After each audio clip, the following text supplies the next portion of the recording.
اسی طرح جو 19 عمارتیں آج آپ کے بن رہی ہیں،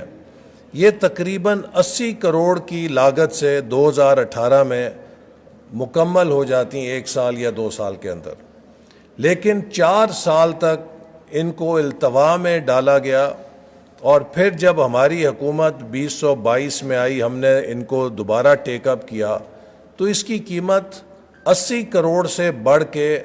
2 ارب سے تجاوز کر گئی ہوئی تھی۔ اب آپ بتائیں کہ ایک طرف ہم اتنے مشکلات میں ہیں، تو یہ اب اضافی قیمت کیا وہ حکومت آ کے ادا کرے گی؟ کیا اڈیالہ جیل میں جا کے ہم وصول کریں وہ ہینڈسم لیڈر سے، یا یہ پاکستان کے غریب لوگ ادا کریں گے کہ جن پر یہ اضافی بوجھ پڑا ہے کہ وہ تقریباً 1.25 ارب روپے اس پہ زیادہ دیں؟ اسی طرح نارووال سپورٹ سٹی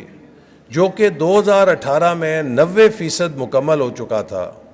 اسے بھی انتقام کا نشانہ بنایا گیا، اس کی فنڈنگ بند کی گئی، اس منصوبے کے اوپر سارا کام روک دیا گیا۔ نتیجہ یہ نکلا کہ اب 5 سال کے بعد وہ منصوبہ جس نے 3 ارب کی لاگت سے مکمل ہونا تھا، اب اس کے اوپر کاسٹ ایسکیلیشن اور کانٹریکٹر بلز جو کلیمز تھے، اس کے نتیجے میں اس کی مالیت تقریباً 5 ارب پر پہنچ گئی ہے۔ اب آپ مجھے بتائیے کہ یہ 2 ارب روپے اضافی جو پاکستان کے غریب عوام کو اس منصوبے کے لیے ادا کرنے پڑیں گے، کیا ان کو بھی جا کے اس ہینڈسم لیڈر سے وصول کریں، یا پاکستان کے غریب لوگوں کی جیبوں سے یہ پیسہ نکلے گا؟ اس طرح کر کے ہمارے علاقے کو ہی نہیں، پورے ملک کو سزا دی گئی،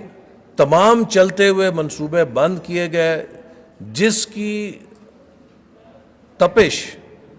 کسی اور پہ نہیں پڑی، پاکستان کے نوجوانوں کو قیمت ادا کرنی پڑی۔ اگر یہ منصوبے وقت کے اوپر مکمل ہو جاتے تو آج یونیورسٹی آف نارووال میں سٹوڈنٹس کی تعداد 10,000 سے تجاوز کر چکی ہوتی۔ اسی طرح اگر نارووال سپورٹ سٹی کو انتقام کا نشانہ نہ بنایا جاتا تو آج شاید ہم PSL کا میچ نارووال کے اندر انعقاد کرنے کی پوزیشن میں ہوتے ہیں، ہم نارووال کے اندر بین الاقوامی اور قومی سطح کے کھیلوں کا انعقاد کرنے کے قابل ہوتے، اور ہمارے سینکڑوں بچے اور بچیاں بہترین سپورٹس کی ٹریننگ لے کے خود کو ملک کی مستقبل کے لیے یا ملک کی نمائندگی کے لیے تیار کر رہے ہوتے ہیں۔ تو یہ ایک بہت ہمیں آگ کے دریا سے گزرنا پڑا، لیکن اب انشاءاللہ تعالی اللہ تعالیٰ نے موقع دیا ہے، ہمیں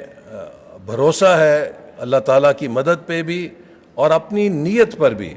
کہ ہم ان 5 سالوں کے اندر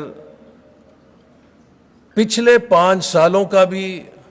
جو نقصان ہے اسے پورا کریں گے، اور اگلے 5 سالوں کے اندر بھی کوشش کریں گے کہ 10 سالوں کا سفر کریں، تاکہ یہ کھویا ہوا وقت جو ہے اس کا ہم نقصان پورا کریں اور اس ادارے کو پاکستان کی بہترین یونیورسٹی بنائیں۔